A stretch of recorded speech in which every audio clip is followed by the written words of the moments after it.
सुकृति अभी है, अभी यहाँ है सूत्र अभी अभी और वहाँ है अति अभी अति।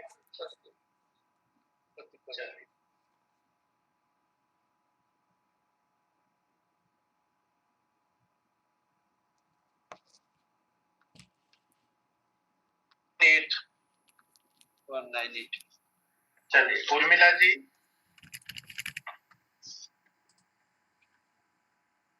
चलिए छोड़िए। ऋषा जी सुनाइए प्रातः कैमरा ऑन करके।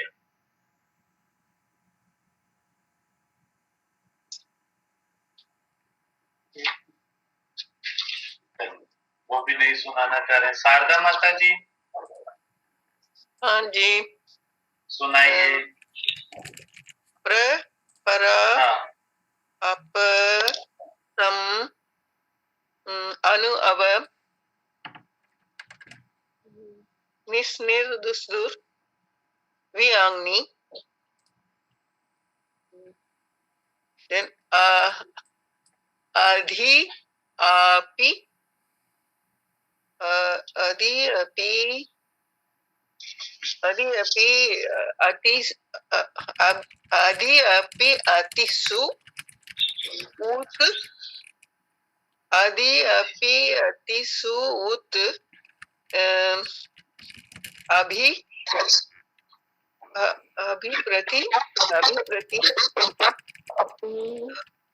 अभिप्रति परि उप 22 हो गया ना। आदि अपि अति सु उत देन अभिप्रति परि उप। ये पिछले 9 आप वापस याद कीजिएगा, अभी वैसे फ्लुएंसी इसमें नहीं है। ओके चलिए तो आज हम तद्धित प्रक्रिया कर रहे हैं। तद्धित प्रक्रिया में अभी तक हम क्या क्या कर सके कौन बताएंगे? एक एक बात बतानी, कोई भी शुरू कर दीजिए। हमने तद्धित में अभी तक क्या किया है? पहले हमने अधिकार देखा, प्रत्यय का अधिकार 311 से लेके कुछ 5th के एंड तक, नंबर नहीं मुझे याद, वहां तक ये अधिकार है। बाद में परश्च का देखा, आद्युदात्तश्च और न्यप प्रातिपदिकात आता है।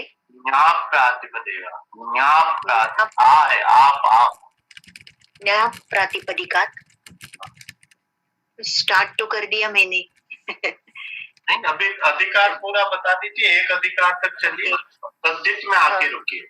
हाँ वो बाद में तद्धिताः का अधिकार भी हमने देखा था। एक छोड़ दिए आप, एक छोड़ दिए। हाँ एक वो स्त्रियाम स्त्रियाम, उसके बाद में वाला सूत्र है ना स्त्रियाम। और उसके बाद में तद्धिताः का अधिकार में हम आते हैं। उसके बाद एक और अधिकार है अण का, क्या अण वाला?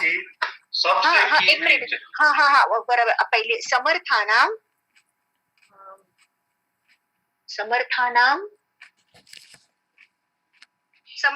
का अधिकार है, वो भी 3 अधिकार है, एक ही सूत्र समर्थानाम। चलिए यहाँ पर रुक जाइए नीता जी। हाँ अब नीता जी जहाँ रुके हैं उसी सूत्र से वापस शुरू करेंगे। कौन करेंगे आगे?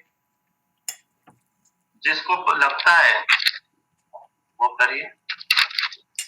कृपा जी करिए तो।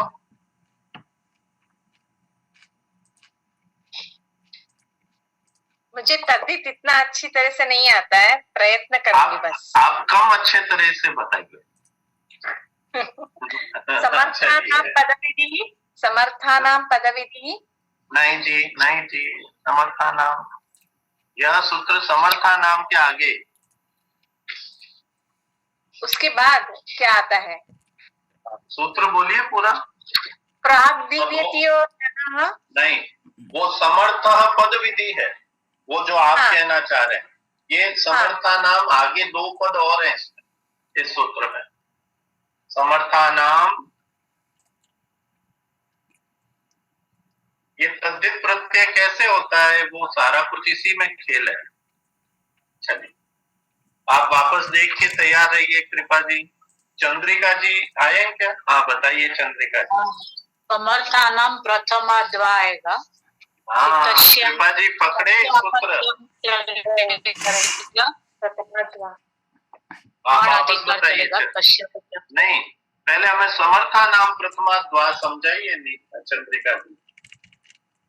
समर्थ नहीं आएगा। अरे समर्थ विधि समर्थ उसका सादा प्रथमा द्वा है, वो महत्व का शब्द है। यानी दशरथ अरे पुत्र समर्था नाम भी बहुत महत्व का है जी। समर्था नाम चलिए शारदा माता जी बताइए तो समर्था नाम प्रथमा द्वा। भैया मैं बोलूं? हाँ माँ आप बोलिए। चारुलता माता जी बता रहे प्रथमाद्वा इस सूत्र से जो 531 तक कहे जाने वाले प्रत्यय समस्त समर्थों में जो प्रथम होता है उसे विकल्प से होते हैं। ये समर्थ का क्या मतलब होता है जी? समर्थ सुबंध के साथ भैया वो हाँ हाँ समर्थ उसको मतलब तो क्या? याद आया, यानी हाँ, कि बोलिए। एक समर्थ यानी कि इट इंडिकेट कि सब कृत प्रत्यय लगाने के बाद या संधि कार्य जो भी हमको करना है वो सब करने के बाद वो समर्थ पद होता है। आई रिमेम्बर ऐसा आपने कुछ कहा था। नहीं वो अन्य पदों से व्यवहार कर सकता है दैट समर्थ पद, ऐसा आपने कहा था। अब ये कृपा जी और नीता जी की दोनों की बातें जोड़ के बोली। दक्षस्य अपत्यम मैं बोलती हूँ तो उसमें प्रथम पद में स्य है ना प्रत्यय, वो बोलते हैं समर्थ है भैया, बराबर है? हाँ आप ये प्रथम की बात, प्रथम का अर्थ समझा रहे हैं, ठीक है ना? प्रथम दक्षस्य नहीं जो समर्था नाम प्रथमा द्वा में जो प्रथम शब्द आया ना, समर्था नाम प्रथमा, उस प्रथम का अर्थ चारुलता माता जी बता रहे हैं। और जो समर्थ शब्द आया ना, उस समर्थ शब्द का अर्थ कब पता चलेगा? जब हम कृपा जी और नीता जी दोनों की बातों को जोड़ दें तो अन्वय करने की जिसमें क्षमता है, ऐसा पद जिसमें अन्वय करने का सामर्थ्य है, वह अन्वय मतलब जुड़ने का सामर्थ्य, वह कहलाता है समर्थ पद। परंतु यहाँ पर समर्थ पद विधि में समर्थ कहने के बाद यहाँ समर्था नाम वापस कहा तो उसका हेतु कृपा जी ने बता दिया। उन्होंने ये बता दिया कि ये किस लिए कहा है। तो ये इसलिए कहा है जी कि ये जो समर्था नाम है, ये आप जब पद लेंगे तो यहाँ सारी प्रक्रिया होने के बाद वाला पद लेंगे, जहाँ प्रत्यय जुड़ गया, संधि कार्य कह दिया। मतलब हम प्रत्यय की प्रक्रिया में संधि कार्य कब करते हैं? सबसे अंत में करते हैं। हाँ अंत में, तो वो स्टेप भी हो जाए उसके बाद इसको करना। तो ये दोनों अर्थ अपने को याद रखना। समर्था नाम, अब प्रथमार्थ की बात चारुलता जी ने बताई, इसी बात को कोई रिपीट कीजिए। प्रथमार्थ, इसमें 3 अधिकार है, समर्था नाम, प्रथमार्थ और वाह। वाह, तो प्रथमार्थ की बात कौन बताएंगे? कोई भी बताइए, और इस बात के लिए स्वतंत्र रहिए कि आप गलत बताने में भी स्वतंत्र है, बस बताइए, ये महत्वपूर्ण है। सूत्र में जो तो शापतम है, तस्य प्रथम है, तस्य प्रथम है, ये इसके साथ ही प्रत्यय लागेगा। हाँ ये तो हो गई विधि, ये तो प्रथम की विधि हो गई। अब इसका निषेध बताइए।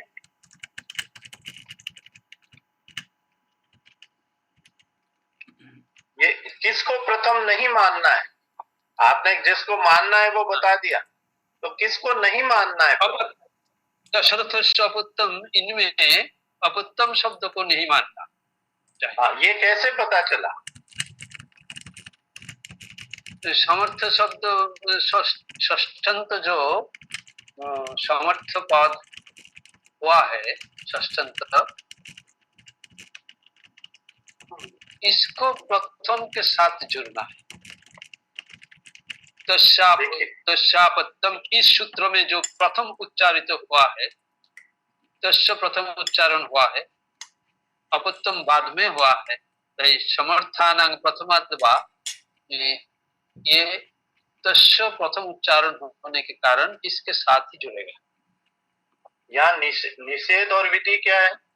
विधि तो ये है जो इस प्रत्यय के विधि करने वाले सूत्र हैं, उसमें जो प्रथम पद है उससे जो निर्दिष्ट समर्थ सुबंत है उसको लेना है। परंतु जो लौकिक वाक्यों में जो दिया जाएगा उसमें प्रथम का ग्रहण नहीं करना है। प्रथम वो निषेध हो गया। दशरथ से अपत्यम, तो अपत्यम दशरथ से कह दिया तो हम तो बच जाएंगे। तो विधि और निषेध दोनों क्यों याद रख रहे हैं? क्योंकि यहाँ पर कंफ्यूजन क्रिएट हो सकता है। उस कंफ्यूजन को, जहां जहां कंफ्यूजन होता है वहां विधि और निषेध, उत्सर्ग और अपवाद साथ साथ याद रखे जाते हैं। अब वाह का क्या अर्थ हुआ जी? वाह के विकल्प मतलब वक्ता के विवक्षा अनुसार तो दाशरथी भी कह सकता है और दशरथ से अपत्य पुमान ऐसे भी कह सकता है। तो ये ऑप्शन विकल्प दिया गए। बहुत बढ़िया। तो अब अभी तो हम अधिकार ही कर पाए हैं, समर्थानाम प्रथमाद्वा। अब ये बताइए तो इसमें महोत्सर्ग प्रत्यय कहे गए हैं, वे कौन कौन से हैं? 5 महोत्सर्ग। आप देखिए, सहज बोध को बंद करके रख दीजिए और अष्टाध्यायी सूत्र पाठ को देख के बोलने की आपको स्वतंत्रता है। और आज कैमरा ऑन रखिए क्योंकि ये अप्रत्यक्ष परीक्षा हो रही है आपकी। और परीक्षा भी कैसे है कि आप अष्टाध्यायी सूत्र पाठ देख के उत्तर दे सकते हैं, इतनी छूट है। तो कैमरा ऑन रखिए और बोलिए। तो बताइए 5 महोत्सर्ग प्रत्यय कौन कौन से हैं?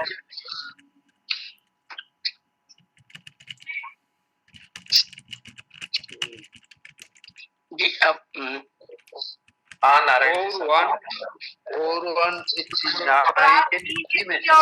वो है क्या? तो चलिए एक मिनट। चंदन जी सर पहले बोल रहे हैं, आप पहला महोत्सर्ग बोलिए। आपने जो कहा था उनको मैंने नोट किया था। हाँ, तो वो देख के नहीं बोलना है आपको। देख के ये सूत्र पाठ देख के बोल सकते हैं, सहज बोध नहीं देखना है। नहीं, सहज बोध तो नहीं देख रहा हूँ, नहीं, पर वो नोट्स नहीं देखना है, नोट्स नहीं, इससे निकालिए। तो प्रागदिव्य तोण निकालिए। तो इसमें प्रागदिव्य तोण आप अष्टाध्यायी ये सूत्र पाठ देख के, कृपा जी बता रहे थे, बताइए।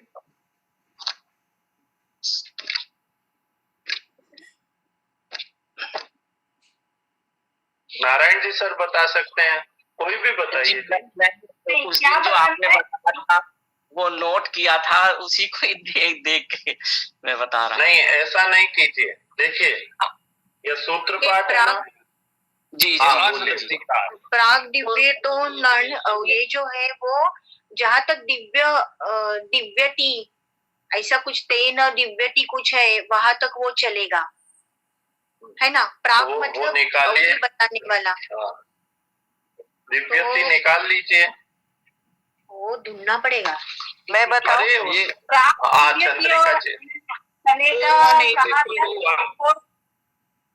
इसमें लिखा हुआ है कि अधिकारो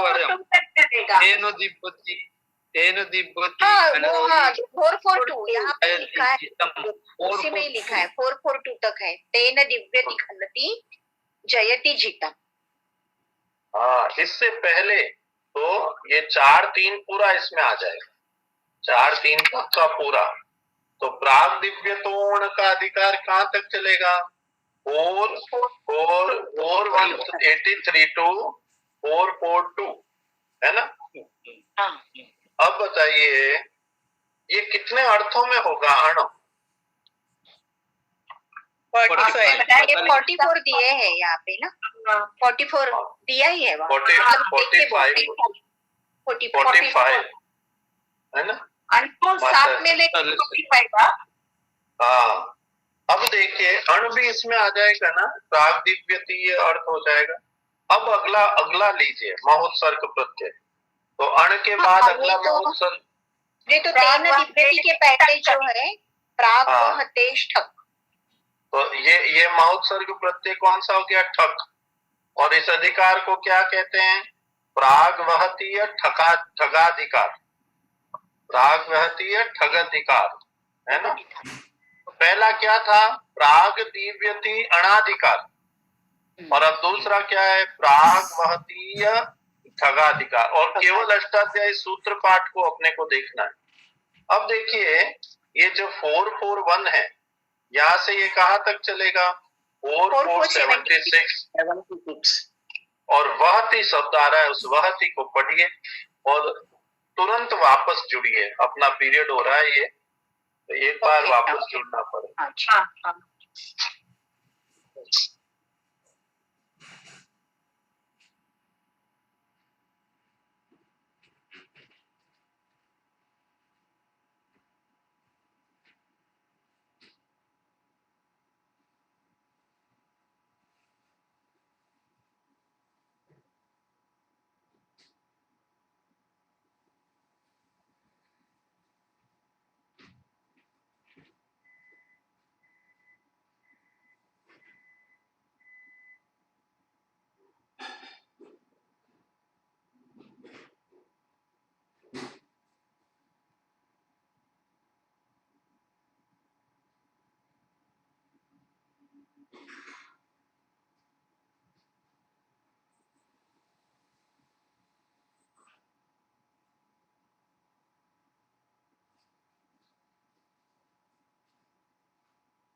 प्रतिपथमेति ठंश्च समवायान् समवैति संज्ञायां ललाट कपटयो पश्यति तस्य धर्म्यं फिर अवक्रयः तदस्य पन्यं शिल्पं प्रहरणम् अस्ति नास्ति दिष्टं मतिः शीलं कर्माध्ययने वृतम् इदं भक्षाः तदस्मै दीयते नियुक्तम् तत्र नियुक्तः फिर अध्यायेन्द्र देश कालात् कठिनांत प्रस्तार संस्थानेषु व्यवहरति निकटे वसति। कितने हो गए गिनिए? 36 हो गए। निकटे वसति 36 आ गए। 36 आ गए। ठीक है जी, 36 आ गए। तो अब अपने पास 2 याद हो गए अपने को। प्राग दिव्यति अणाधिकार में कितने आए, तो उसका अधिकार चला 4-1-83 से लेकर 4-4-2 तक, और उसमें 45 सूत्र आए। अब उसमें पहले ही अधिकार शुरू हो गया प्राग वहती या ठगाधिकार। इसमें कितने अर्थ आए, 36 अर्थ। ये कहां से कहां चला, 4-4-1 से कहां तक गया, 4-4-76। 76 अब 4-4-76 से पहले ही अधिकार आ गया प्राग द्वितीय और यदाधिकार, यत का अधिकार आ गया। चलिए अब इसमें अर्थ गिनिए, तो तद वहती रथ आजी, वही यू स्टॉप एट निकटे वसति। माँ इसमें क्या होगा, अब ये तो प्रत्यय का विधान करने वाला सूत्र आ गया ना माँ, अगला अधिकार शुरू हो गया, ठीक है ना। तो ये जो अधिकार चलता है, ये कहां से चलता है, ये चलता है प्रत्यय से अर्थ तक, प्रत्यय से अर्थ तक। तो अगला यदाधिकार से पहले का अंतिम अर्थ कौन है, वसति। और जहां तक कहा है ना, तो तद वहती, ये वापस अर्थ आ गया। तो अर्थ से अर्थ नहीं चलता है, ये आप ध्यान रखिए। तो ये प्रत्यय से अर्थ तक चलता है। आरभ्य अधिकारोयम तद्वहति, हाँ वो सही कह रहे हैं, उससे पहले तक। तो तद्वहति तो है 76, तद्वहति रथ युग प्रासंगम, इससे पहले रुक जाना है। तो इससे पहले जब रुक जाएंगे तो 75 तो आपके पास नया अधिकार आ गया, और उसके पहले ये अर्थ है, ठीक है ना, इसलिए माँ वहीं पर रुक गए। 74 का क्या होगा, वो तो माँ क्या हो गया, उसका अपवाद है। निकटे वसति में तो क्या हो जाएगा, ठप हो जाएगा, और ये ठत हो जाएगा। अब बताइए, मुझे कोई बताइए, ये ठक और ठत में बचना तो ठा है ना, और ठा की भी तो संज्ञा हो जाएगी। तो ये कित और तित होने से क्या फर्क हो गया, एक ठक किया और एक ठत किया, इसका क्या फर्क हो गया। सूत्र है ना, नहीं नहीं, हाँ, टीचर सूत्र है, और कीट वो स्वर प्रक्रिया, नहीं, वो भी किति जो है ना, उसके कारण अंतोदात्त हो जाएगा, और तित स्वरितम से स्वरित हो जाएगा। तो ये जो आवश्यक ठकता है ना, ठक, इस ठक का जो स्वर होगा वो स्वरित होगा, और जो कित है उससे पहले ठक के कारण उसका स्वर अंतोदात्त होगा। तो इनको जो स्वर चाहिए, अवस्थात स्थल इति मेरा पुस्तक में है, तो नहीं है माँ, ये नो लकार अस्ति अत्र, ला है, ला है। तो लित का स्वर भी अलग हो जाएगा माँ, लित का स्वर, हाँ, तो लित का स्वर क्या हो जाएगा वो भी अपन देख लेते हैं। आइए 6-1 में स्वर प्रकरण निकालिए। तो और लित का स्वर देख लीजिए।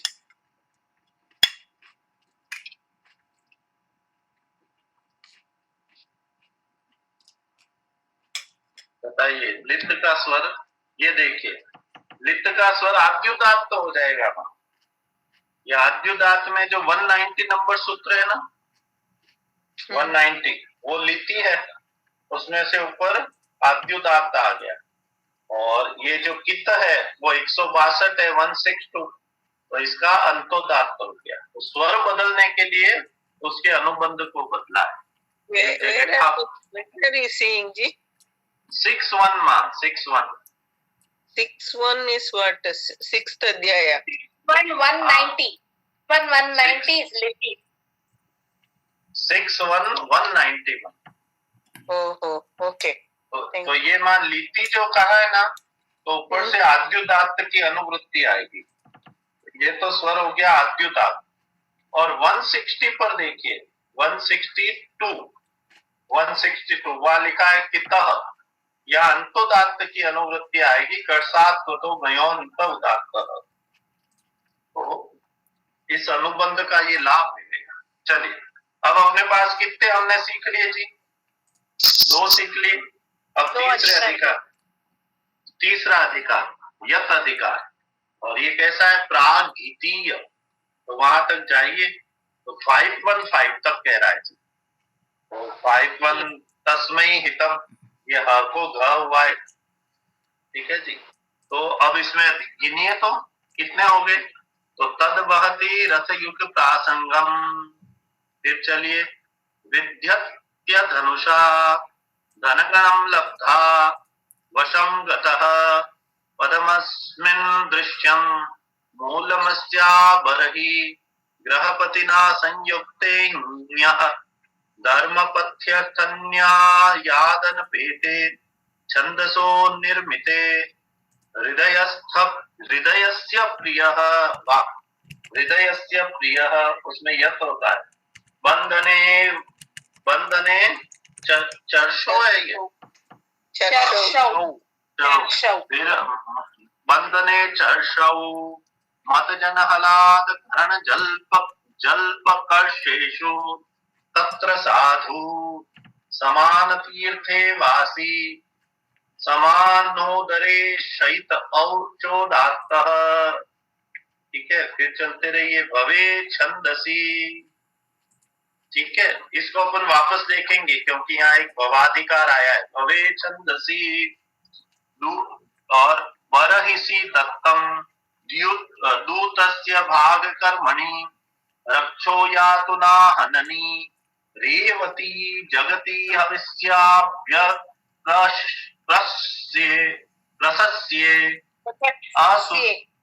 प्रशस्ये असुरस्य स्वं तद्वानासा मुकुधानो मंत्रम इतिष्टकासु लोक्षमतो मतवर्ते मास तन्वो। फिर ये पूर्वैः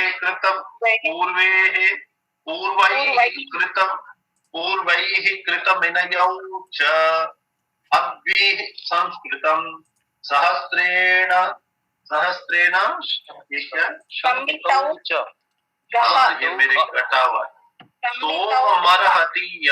सोममर्हति यः मये च, फिर शिव समरिष्टस्य करे भावे च, ठीक है जी। भावे च, जिन्हें तो अर्थ कितने हुए? 31 अर्थ हुए। 31। तो यत प्रत्यय कितने अर्थों में होगा? 31 में। और यत नामक हिप्त नहीं पकड़ना है क्या? कौन सा? ये सीरीज में तस्मै हितम वो नहीं पकड़ना है, क्योंकि हितम से पहले हितम से पहले। तो 31 हो गए। तो पहले में अणाधिकार कितना था? 45 का। फिर ठगाधिकार 36 का और यथाधिकार 31 का, ठीक है जी। हाँ, और कितने कितने सूत्रों तक चला? अणाधिकार जो प्राग दिव्यति अण चला, वो चला 4-1-83 से लेकर 4-4 फिर 4-1-1, तो वहां से क्या आ गया? प्राग वहती ठगाधिकार, वो कहां तक चला? वो चला 4476 फिर 4476 से पहले ही आ गया। तो 4475 से चला प्रागीतीय यदाधिकार, ये कहां तक चला? 515 तक। और इसमें आ गए, इसमें 31 आ गए। एक बार जरा फिर से बोलिए, प्रागीतीय आप क्या कह रहे हो? यदाधिकार। हाँ, यदाधिकार। यदाधिकार यत है, वो यत है, यत अधिकार है, वही जलाम जसवंत हो गया वहां पर। अब आ गया, अब छाधिकार आ गया। छाधिकार ये कैसा है? प्राकृतीय छाधिकार। प्राकृतीय छाधिकार महोत्सर्ग है ये भी। और ये कहां तक जा रहा है? 5-1-37 तक। तो 37 में देखिए तेन कृतम के पहले ये चलेगा। तो तेन कृतम के पहले गिनिए, अब तो अपन गिनना शुरू हो जाते हैं। तो तस्मै हितम एक, फिर तदर्थ विकृते है प्रकृतौ, तो ये 2, फिर देखिए तदस्य तदस्मिनस्यादिति तीन, फिर कोई भी नहीं आएगा, तो इसमें तीन आ गए। तो साधिकार में कितने आए? तीन। अब साधिकार के भीतर ही ठयाधिकार आ गया, ठयाधिकार। तो प्राग वतेश ठय, ये चला 115 तक। 115 का सूत्र देखिए, तो 115 आ गया आपका, तेन तुल्यम कृता चेदवती, चेदवती। तो प्राग, तो तेन तुल्यम कृता चेदवती, तो प्रागवत, प्रागवतेश आ गया ना, प्रागवतेश है। तो चलिए, तो यहां से चलेगा, अब गिनना शुरू कीजिए आप। तो ठयाधिकार, तो ठयाधिकार में पहला आया अर्थ तेन कृतम, तेन कृतम। फिर तस्य निमित्तम संयोगोत्पातौ, दो। तस्येश्वरम तीन, तत्र विदित इति चर्चा। तस्य, तस्य क्या है ये? आपः। पढ़िए तो, कुत्र अस्ति? 45। तस्य वापः, कितने हो गए ये? 1 2 3 4 5 हो गए, 5। फिर तदस्मिन् वृद्धया लाभ शुल्कोपदादीयते, 6। फिर तद्धरति वहत्या वहति भारादंसादिभ्य, भाराद्वंसादिभ्य, ये कितने हो गए? 7। फिर संभवत्य वहरति पचति, 8। फिर सोस्यांस वस्नभृतयः, आमा। I am not at all following जी। 5156 पर चलिए। 5156, ओके। चलिए, कितने हो गए नीता जी? 5156 में क्या है? माँ अपन अधिकार देख रहे हैं, ठयाधिकार 90%। शारदा माता जी 5192 पर देखिए, अरे 5118 पर देखिए, ठयाधिकार चल, अरे नहीं चलेगा। चारुलता जी म्यूट हो जाइए प्लीज। यहाँ कोई प्रॉब्लम है तो देखिए, ये ठयाधिकार में ठगाधिकार आ गया है। ओके। ठयाधिकार के भीतर ठगाधिकार, तो उस ठगाधिकार को हम देख रहे हैं अभी। तो 5163 तक हम जाएंगे। तो तदर अहति, तद अहर्ति, ये यहाँ तक जाएगा। तो इससे पहले तक तो तदस्य परिमाणम, जो 57 सूत्र है ना, वहां तक के अर्थ आएंगे ठगाधिकार में। तो गिनिए तो 1 2 3 4, फिर 5 6 7 8 9 10 हो गए ना? कि मैं गलत गिन रहा हूँ? नहीं, तदस्य परिमाणम तक है ना, तो 10 हो गए, बराबर है। 10। हाँ। तो जो ठयाधिकार के अंतर्गत एक ठगाधिकार है, उसके 10 आ गए। अब इसके बाद वापस ठयाधिकार आ गया। How do you get the 10? माँ, ये जो अनबोल्ड लेटर लिखे है ना सूत्र पाठ में, ओहो, ये सारे अर्थों को कहते हैं माँ। ओहो, okay. So there is a meaning for the bold letter sutra and the normal letter. हाँ, ये जो नॉर्मल कह रहे हैं ना, ये तो अर्थ है, और जो बोल्ड में है वो उसके अपवाद में होने वाले प्रत्यय का विधान करते हैं। तो by default here we are getting ठग। अब ठग तो होगा इस अर्थ में, तद वह, ये जो सारे आया, जैसे तेन कृतम, इसका कोई अपवाद नहीं। पर तस्य निमित्तम संयोगोत्पातौ, ये तो हो गया जो निमित्त है, संयोग और उत्पत्ति का जो निमित्त है, वो क्या हो गया? उसके अर्थ में आ गया षष्ठी समर्थ सुबंध से ठग प्रत्यय। अब उसका अपवाद क्या आ गया? तो देखिए, गोद्वयोज संख्या परिमाणा स्मोर यत्, तो इस अर्थ जो ये प्रकृति है, इनसे इस अर्थ में यत् प्रत्यय हो जाए, तो इट इज द अपवाद सूत्र। ये अपवाद सूत्र हो गया ठग So का, now you ठीक are है। counting which one? Unbold, only a thug, Oh. not So a that father. comes to 10. या तो जो ठया अधिकार है अनिल जी। ठगा, हाँ जी, अनिल जी, तो अभी प्योर ठगाधिकार का नंबर करना हो तो ठगाधिकार के 10 सब्ट्रैक्ट करना, उससे क्या हाँ, होता है, मतलब बीच में आए तो? अच्छा, बिल्कुल। तो अब आइए तदरहति, यहाँ से गिनिए नेताजी, सब लोग यहाँ गिनिए। पे फिर से ठय ठय करना है ना? हाँ, तदर तद तो फिर से ठय। ओके, तो 1, फिर 2, 3, 4, 5 तक आ गया, ठीक है ना? 5 ही हुए अब इसमें तो। चलिए, ये जानबूझ के अपन इस तरह से चल रहे हैं, ठीक है जी। अब आ गया काल अधिकार, कालाधिकार, ठीक है ना? तो अब काल का अधिकार, अभी हमने अब कौन कौन से प्रत्यय हमने कर लिए ये देखिए। अभी हमने सबसे पहले अणाधिकार किया, फिर कौन सा अधिकार किया? ठग ना, ठगा फिर हमने कौन सी यत किया, यत किया, यत फिर छ किया, और अब ये वापस ठाए और ठग आ गया। तो आज हमने इंडिविजुअली एक एक करके महोत्सर्ग प्रत्ययों को गिना है ना? ये क्यों गिना है?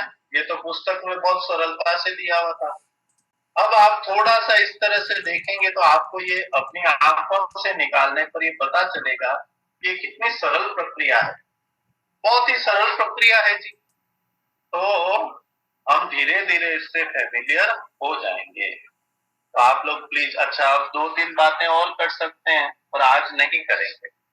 अब मुझे लग रहा है मैं इतना ही अभ्यास अनिल जी, एक मतलब थोड़ा फनी है क्वेश्चन, लेकिन ये समझ में नहीं आया कि उन्होंने फिर ठय का अधिकार पहले दिया ही क्यों, अगर उनको ठग शुरू करना था तो?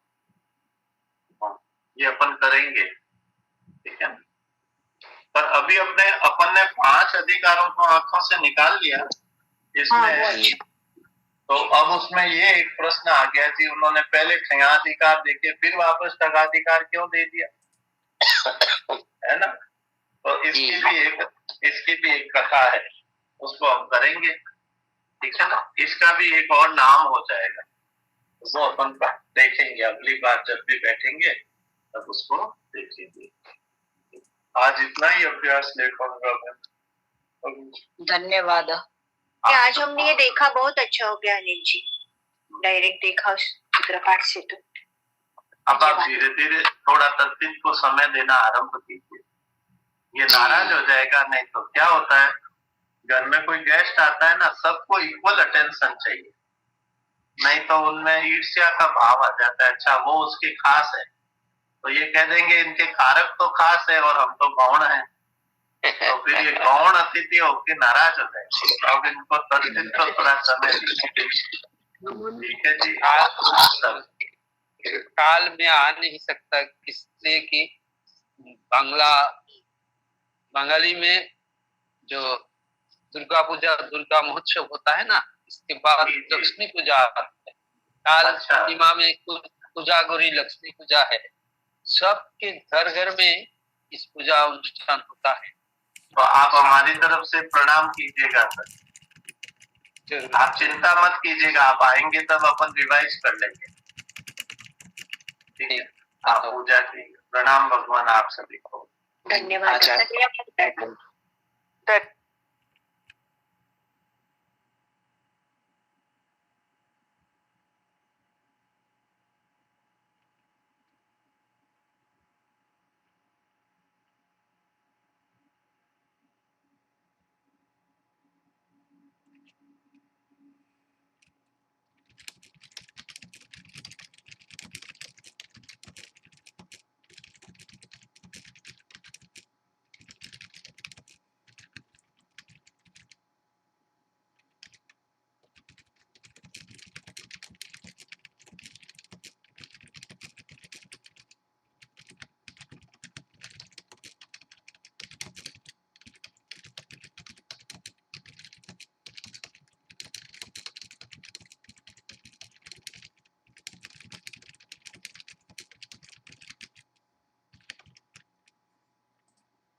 शब्द है, एक है हल, एक है अच। अच को बोलते हैं स्वर और हल को बोलते हैं व्यंजन। ये शॉर्ट फॉर्म है, जैसे हम केमिस्ट्री पढ़ते हैं तो पीरियोडिक टेबल होता है ना, तो जितने एलिमेंट्स हैं उनको हम संकेत के रूप में व्यक्त करते हैं। हीलियम को H, जो है हाइड्रोजन को H, सोडियम को N है। ऐसे ये पीरियड हमारा जो है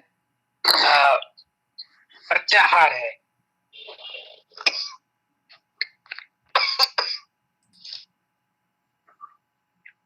तो हल अर्थात होता है व्यंजन।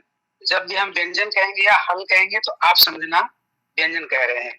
अच कहेंगे तो आप समझना स्वर, और स्वर की संख्या 9 होती है, आप पहले भी पढ़ चुके होंगे। हाँ जी। आ ई उ री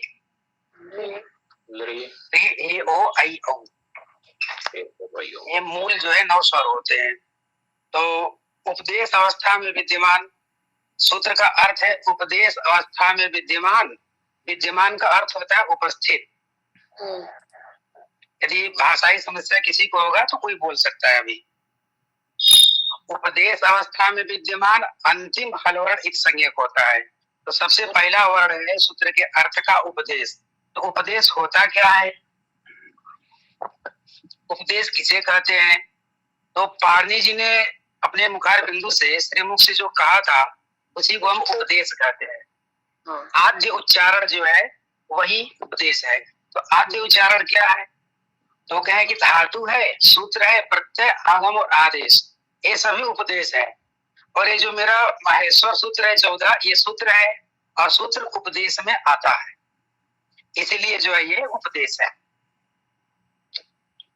सूत्र जो हमारा है उपदेश में आता है क्योंकि पारनी जी ने कहा था, लेकिन पारनी जी ने सूत्र के अलावा और भी चीजें कही थी। धातु कही थी, प्रत्यय, आगम, आदेश, ये सभी उपदेश होते हैं।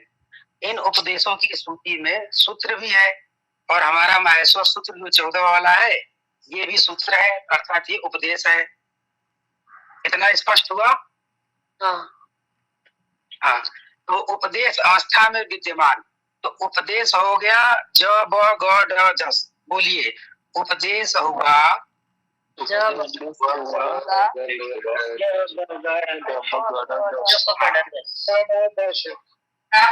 इसमें विद्यमान अंतिम हल वर्ण हुआ ज ब ग ड दश का श।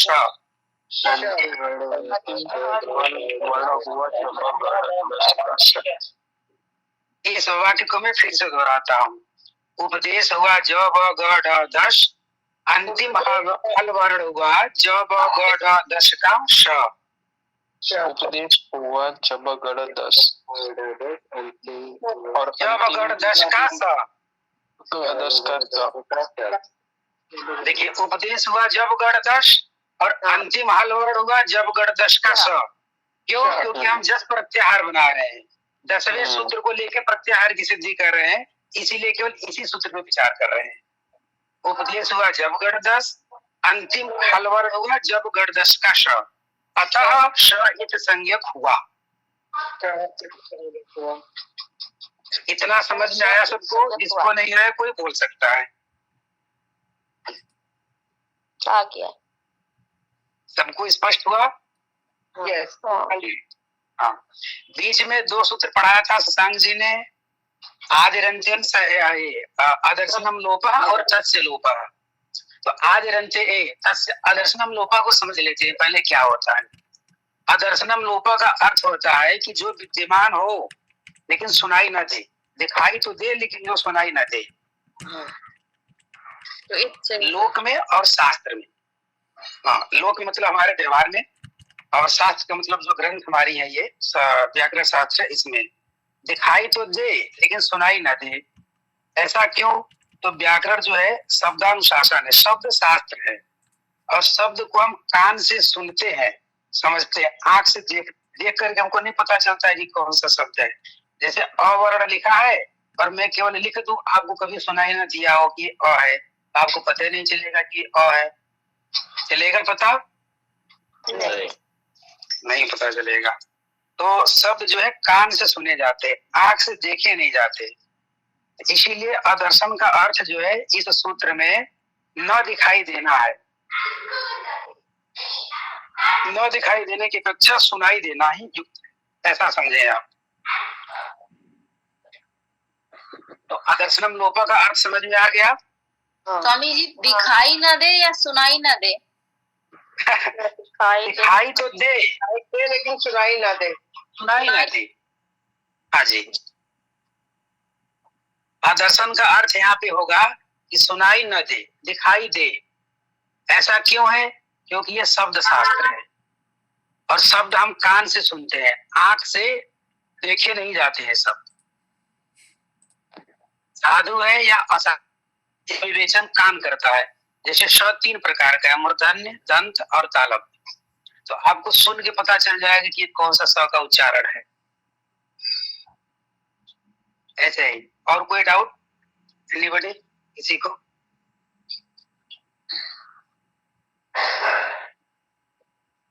सूत्रम स्पष्टम भवति? हाँ महोदय। हाँ जी, आगे चलते हैं। आगे है तस्य लोपः। ये जस्ट आगे है तस्य लोपः, अगला सूत्र है। तस्य लोपः का अर्थ होता है जो इत संज्ञक है उसी का लोप करते हैं। तस्य का अर्थ होता है इत संज्ञकस्य। तस्य का अर्थ होता है इत संज्ञकस्य। चतुर्दश सूत्र से इत संज्ञकस्य, जो इत संज्ञक है 14 सूत्र में अयुण से लेके शशर हल तक, जो लास्ट वाला वर्ण है अयुण गढ़ रिली तक, ऐसे ही ये जो इत संज्ञक है उनका तस्य लोपः से लोप करते हैं। और लास्ट सूत्र पढ़ाया था शशांक जी ने, आज रंतेन सहायता। तो फिर से हम मूल बिंदु पर आते हैं। जस प्रत्याहार बनाने की इच्छा हुई, सूत्र लगा हलंत्यम। इसका अर्थ है उपदेश अवस्था में विद्यमान अंतिम हल वर्ण इत संज्ञक होता है। उपदेश हुआ ज ब ग ड दश, अंतिम वर्ण हुआ जब गढ़ दश का श, अतः स इत संज्ञक हुआ। अब सूत्र लगा आदिरंत्येन सहेता। इस सूत्र का अर्थ है अंत इत के साथ। अंत इत के साथ आदि जो वर्ण, अंत इत के सहित जो आदि वर्ण, वह मध्य के वर्णों का बोधक होता हुआ स्वयं का भी बोधक होता है। तो अंत इत जब गढ़ दश में कौन था? श। तो अंत इत हुआ श। अब जब गढ़ दश में आदि वर्ण कौन है? ज है। जश नहीं, सहिता, तो इसलिए जस्ट हो जाएगा। अभी मैं बोल रहा हूँ, अभी आऊंगा उस बिंदु पे। मैं अभी कह रहा हूँ कि अंतिम वर्ण हुआ स, आदि हुआ ज, अंत के साथ आदि हुआ जस। बोलिए मेरे साथ, बोलिए आप लोग। मैं पहले बोल रहा हूँ फिर बोलिएगा। अंत इत हुआ श,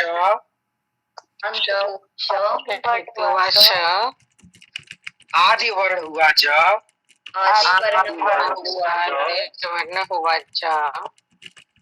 अंत के साथ आदि वर्ण हुआ जस। अंत हुआ जस। तथा मध्यगत वर्ण हुए, आप लोग सूत्र में देखिए, तथा मध्यगत वर्ण हुए ब ग ड द, ब ग ड द।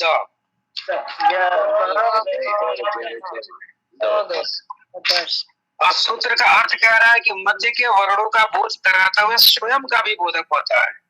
तो ज का भी बोध होगा, लेकिन अब इस हिसाब से स का भी बोध होना चाहिए, लेकिन नहीं होगा। क्यों? क्योंकि पीछे कह दिया है तस्य लोपः, उसका लोप करेंगे।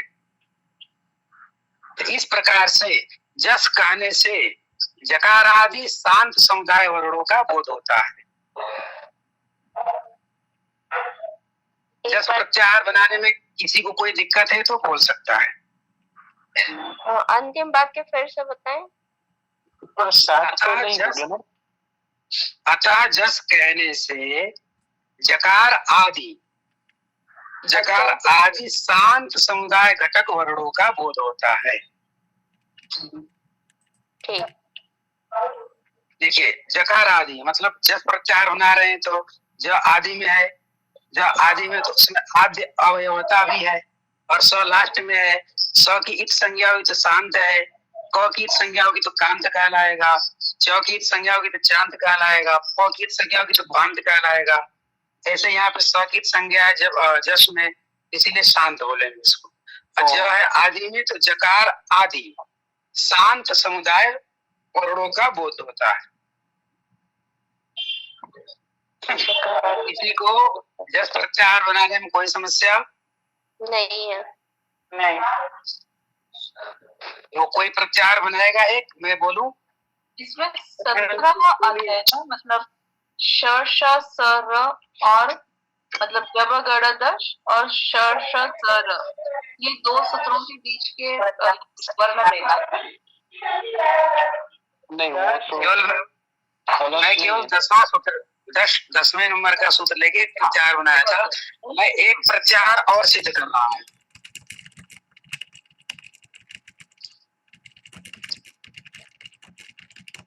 स्वामी जी आप बोल अभ्यास कर। हाँ जी बोलिए। आपने कहा आप अभी अभ्यास के लिए देंगे जस प्रत्यय का, जस प्रत्यय। मैंने जैसे कि 2 शशांक ने कराया, एक मैंने कराया, तो आपके बीच में से कोई एक प्रत्याहार सिद्ध करेगा तो बोले मैं कोई प्रत्याहार देता हूँ, कोई करने वाला हो तो करेंगे जी करेंगे।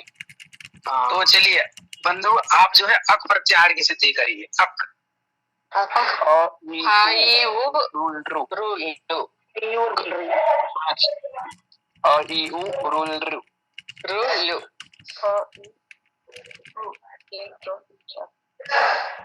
हाँ करिए, जैसे मैं अभी आपको बताया वैसे करिए विधि से। हाँ जो है वो इत हो गया और इत संज्ञा भवति, संज्ञा भवति, आ आदि अक्षरम भवति, अतः आ इ उ ऋ लृ मध्य अक्षराणि पंचम वर्णाः आगच्छन्ति। अ इ उ रुल रुक पाणिनीय ऋषि के उपदेश अवस्था में अंतिम अक्षर अच में क है और न है, तो वो हलंत्यन के सूत्र के हिसाब से इसकी ईत संज्ञा होगी। और इसी वजह से आदि अंत्य संहिता के हिसाब से आदि में अ और अंतिम के क के साथ मध्य शब्दों को भी बोधक लेके आगे वाला जो है वो सब मिला के अ इ उ रुल रु। देखिए आप दोनों लोगों ने जो प्रत्याहार बनाया आप लोग भाव समझ गए हैं इसका, लेकिन हमको बोलना आना चाहिए। जो सूत्र है ना उस सूत्र को इसमें घटाना आना चाहिए ठीक से। तो मैं एक बार फिर से कर रहा हूँ, आप लोग फिर से उपदेश हुआ आ इ उन रेल रिक, आदि अक्षर हुआ आ, अंतिम अक्षर क। एक बार मैं फिर से जो है सूत्र को घटा रहा हूँ, अब प्रत्याहार की सिद्धि कर रहा हूँ। तो हमें अब प्रत्याहार बनाना है तो 2 सूत्रों में विचार करेंगे। पहला सूत्र है अयुड़, दूसरा सूत्र है लील रिक। अक में अ आ रहा है तो हम चिंतन करेंगे कि अ कहाँ है। हमने देखा पहले सूत्र में अ है, अयुड़ में अ है। फिर क देखा क की सूत्र में है, तो दूसरा सूत्र पे हमारी नजर दृष्टि गई तो उसमें क दिख रहा है रील रिक में। अर्थात 2 सूत्रों पर हमें विचार करना है, लेकिन इन 2 सूत्रों के बीच में 2 इत संज्ञक वर्ण है, अयुड़ का ड़, रील रिक का क, इसको ख्याल रखना। तो अक प्रत्याहार बनाने की इच्छा हुई, सूत्र लगा हलंत्यम। हलंत्यम उपदेश। इसका अर्थ है, मैं घटा रहा हूँ, इसका अर्थ है हलंत्यम। इसका अर्थ है उपदेश अवस्था में विद्यमान अंतिम हल वर्ण इत संज्ञक होता है। तो उपदेश हुआ अ इ उड़ रील रिक, इसका अंतिम वर्ण हुआ अ इ उड़ रील रिक का क, अतः क इत संज्ञक हुआ। हलंत्यम घट गया। अर्थ इसका आपको ऐसे घटाना है और ऐसे समझना है जी। मैं फिर से बोल रहा हूँ, उपदेश अवस्था में विद्यमान अंतिम हलवर्ण इस संज्ञक होता है। उपदेश हुआ अ ई उ रील रिक, रील रिक जी। अंतिम वर्ण हुआ अ ई ऊण रील रिक का क, लास्ट में आ रहा है क, अतः क इत संज्ञा वाला हुआ, अर्थात क में इत संज्ञकत्व आ गया जी। इतनी बात स्पष्ट हो गई सबको, सभी मित्रों को? हाँ महोदय। जी महोदय। अब आगे सूत्र लगेगा आदिरंतेन सहायता। आदिरंतेन सहायता सूत्र का अर्थ है अंत में संज्ञा होनी चाहिए और आदि में उसके साथ आदि वर्ण। मैं बोल रहा हूँ अर्थ। दूसरा सूत्र लगा आदिरंतेन सहायता, जिसका अर्थ है, मैं जैसे बोल रहा हूँ ना, ये पैटर्न बहुत अच्छा है। यदि सीख लेंगे तो बहुत अच्छे से 42 प्रत्याहार की सिद्धि करेंगे फटाफट, और हर मैटर सिद्ध हो जाएगा आपका। क्यों? क्योंकि बार बार बोलना है इसमें। जैसे मैं बोल रहा हूँ कि सूत्र लगा आदिरंतेन सहायता, जिसका अर्थ है अंत इत के सहित जो आदि वर्ण वह मध्य के वर्णों का बोधक होता हुआ स्वयं का भी बोधक होता है। अब ये जो बात हमने कही सूत्र के अर्थ को, अब इसी सूत्र के अर्थ को अक प्रत्याहार में फिट करने जा रहा हूँ। ये टेक्निक आप भी सीख लीजिए। तो अंत इत के सहित, तो सहित को छोड़ देते हैं, पहले अंत इत पे विचार करते हैं। अंत इत हुआ क, अंत इत हुआ क, आदि हुआ अ, आदि हुआ अ, अंत इत के साथ आदि हुआ अक, तथा मध्यगत वर्ण हुए ई उ री री। 4 वर्ण हो गए मध्य में, ई उ रील री, और स्वयं का भी बोधक होता है। सूत्र का अर्थ कह रहा है, आपकी किताब में है कि वह मध्य के वर्णों का बोधक होता हुआ, तो मध्य के वर्ण हो गए ई उ रील री। फिर कह रहा है सूत्र का अर्थ स्वयं का भी बोधक होता है। स्वयं मतलब खुद, अर्थात ये आदि वर्ण को कह रहे हैं, इशारा कर रहे हैं। तो आदि वर्ण अ है, अर्थात अ का भी बोध होगा। इस प्रकार से 5 वर्णों का बोध हुआ, अ ई उ रील री। अतः अक कहने से अकार आदि कांत समुदाय वर्णों का बोध होता है। चलिए मैं एक फिर प्रत्याहार दे आपको, अब फिर इसको आप लोग सिद्ध करिए। उक प्रत्याहार, उक, हाँ देखिए उक प्रत्याहार, पहला सूत्र अयुण में उक उ से विचार करेंगे, फिर दूसरा सूत्र ऋलिक के क पर ले जाएंगे, अयुण के उ से ऋलिक के क तक। बीच के वर्णों का ऐसे ही आपको जो है बनाना है, जैसे मैंने अभी सिखाया आपको जी।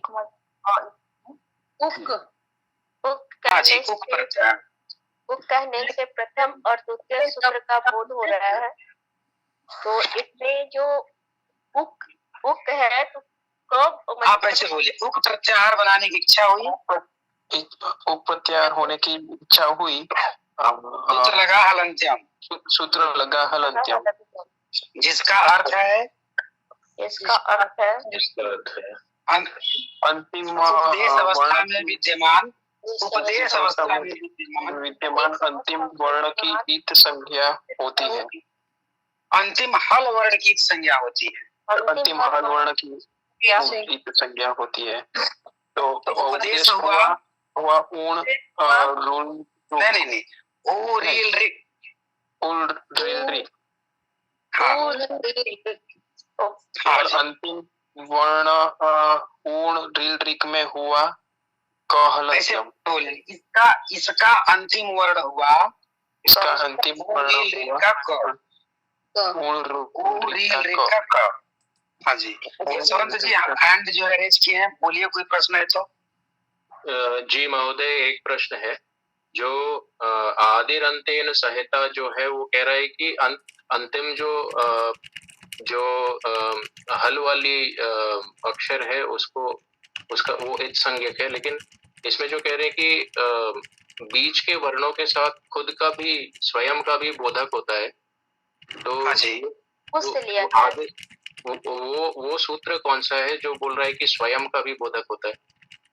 आदिरंतेन सहायता। देखिए आदिरंतेन, ये सूत्र ही कह रहा है कि आदि अंत के साथ। सूत्र में 2-3 पद हैं, उसका जब देखेंगे चिंतन करेंगे तो आपको समझ में आ जाएगा। अच्छा, ये जो आदिर बोल रहे हैं, आदिर जो बोल रहे हैं, हाँ जी, देखिए आदिरंतेन सहायता जो सूत्र है ना, इसका पदच्छेद करेंगे तो आदि आएगा, अंत्येन आएगा, सह आएगा, इता आएगा। ये 4 पद आएंगे इसमें। चतुर्पदम इदम सूत्रम, इस सूत्र में 4 पद है। आदि अंतिम संहिता का मतलब ही वही हुआ कि आदि अंत्य के साथ मध्य भी आ गया, वही हुआ ना। हाँ, आदि और अंत के साथ। हमने बताया ना, जैसे पीरियोडिक टेबल हम पढ़ते हैं तो केमिस्ट्री में तो सबसे पहले हाइड्रोजन है तो उसको एच से करते हैं, मीथान को एन से करते हैं, एक लास्ट एक आरंभ का, एक अंतिम का। ऐसे ही है ये। बता दे रहा है कैसे होना चाहिए। हाँ, अब बोलिए, हम लोग प्रचार बना उपप्रचार बना रहे थे, कोई मित्र बना रहे थे, चलिए बनाइए। हाँ जी, उप प्रत्याहार में जब प्रत्याहार बनाने की इच्छा हुई तो उपदेश अवस्था में सूत्र लगा हलंत्यम। हाँ, सूत्र लगा हलंत्यम, तो इससे अंतिम इसका अर्थ है, होती है। सूत्र लगा हलंत्यम, इसका अर्थ है। हाँ, सूत्र लगा हलंत्यम, और इसका अर्थ है, अर्थ होता है। हाँ जी, हाँ जी। उपदेश अवस्था में जो अंतिम फल होता है उसकी इत संज्ञा होती है। उपदेश अवस्था में विद्यमान अंतिम हल वर्ण की इत संज्ञा होती है। हल वर्ण की इत संज्ञा होती है। तो उसमें उ, र, और हाँ जो है उसकी इत संज्ञा नहीं होगी आदिरंत्यन संहिता सूत्र लग के। किसकी नहीं होगी? आप कहलंत्यम। देखिए ओ री रिक में अंतिम वर्ण हुआ क, अतः क इत संज्ञक हुआ तो उक रहेगा, मतलब जो अंत में हाफ का आता है हलंत्यम, उसकी इत संज्ञा नहीं होगी, वो रहेगा। और उसके पहले जो ण आता है उसकी इत संज्ञा होगी। नहीं नहीं, आप समझे नहीं, अड़ा को हम छोड़ देंगे, उसको गिनती ही नहीं करेंगे प्रत्याहार में। उसको हम देखेंगे ही नहीं है, लेकिन वो दिखेगा ही नहीं हमें। अदर्शनम तस्य लोपः। हाँ जी जी, ओके। तो फिर दो सूत्र अप्लाई हो जाएगा उसके लिए। उ, रु, ये 3 वर्ण आएंगे। हाँ जी। अच्छा, तो फिर तो का भी हम लोग उच्चारण करते उक में, तो आदि नहीं करेंगे, क इत संज्ञक हो जाएगा। समझिए, उक प्रत्याहार बनाने की इच्छा हुई, सूत्र लगा हलंत्यम, जिसका अर्थ उपदेश अवस्था में विद्यमान अंतिम हलवर इत संज्ञक होता है। तो उपदेश हुआ ओ रील रिक, ओ रील रिक, अड़ा को हमने छोड़ दिया, जो अ ई उ के बाद जो अड़ा है, अड़ा को हमने हटा दिया, साइड कर दिया। फिर क्या किया, दूसरा नंबर का जो सूत्र री है उसका ग्रहण कर लिया, तो ओ रील रिक, इसका अंतिम वर्ण हुआ ओ रील रिक का क, अतः क इत संज्ञा वाला हुआ। तो हमें इत संज्ञकत्व चला गया, किस सूत्र से चला गया? हलंत्यम से चला गया। इसने आरोपण कर दिया तो हमें इत संज्ञकत्व को। हाँ जी, अब आगे अगले वर्ग, इसके बाद क्या होगा? तो आप सभी को बनाना आ गया। अब सूत्र लगा 101 बना रहे हैं प्रत्याहार। अब सूत्र लगा आदिरंत्यन सहायता। समय 10:30 होने वाला है, अगर माता ही देखेगी तो कहेंगी। एक मिनट, कोई बना रहे हैं, पूरा कर रहे इसको। तो ये जो प्रत्याहार है तो उसमें आदिरंत्यन संहिता ये सूत्र से लास्ट हलंत्यम मतलब क जो है वो रहेगा। और नहीं क नहीं, क तो रहेगा, लेकिन गिनती नहीं करेंगे, प्रत्याहार बनाएंगे। प्रत्याहार में इसकी गिनती नहीं होती है। हाँ जी, जब हम वर्णों की गिनती करेंगे तो क को छोड़ देंगे, केवल उ रील रिक बस इन्हीं की संख्या लेंगे। ओके महोदय, मतलब जिसमें भी हलंत का चिन्ह है उनको किसी को भी लेंगे नहीं हम। बिल्कुल सही पकड़ा आपने। ठीक है, सभी संस्कृत प्रेमियों को नमो नमः। फिर अगले बार जो हम लोग फिर मिलेंगे कक्षा में। नमो नमः। ठीक, नमो नमो महोदय। नमो नमः शशांक जी। नमो नमः। नमस्कार। धन्यवादः। धन्यवाद महोदय। ठीक है, शुभ रात्रि सभी। शुभ रात्रि। शुभ रात्रि। शुभ रात्रि। रात्रि।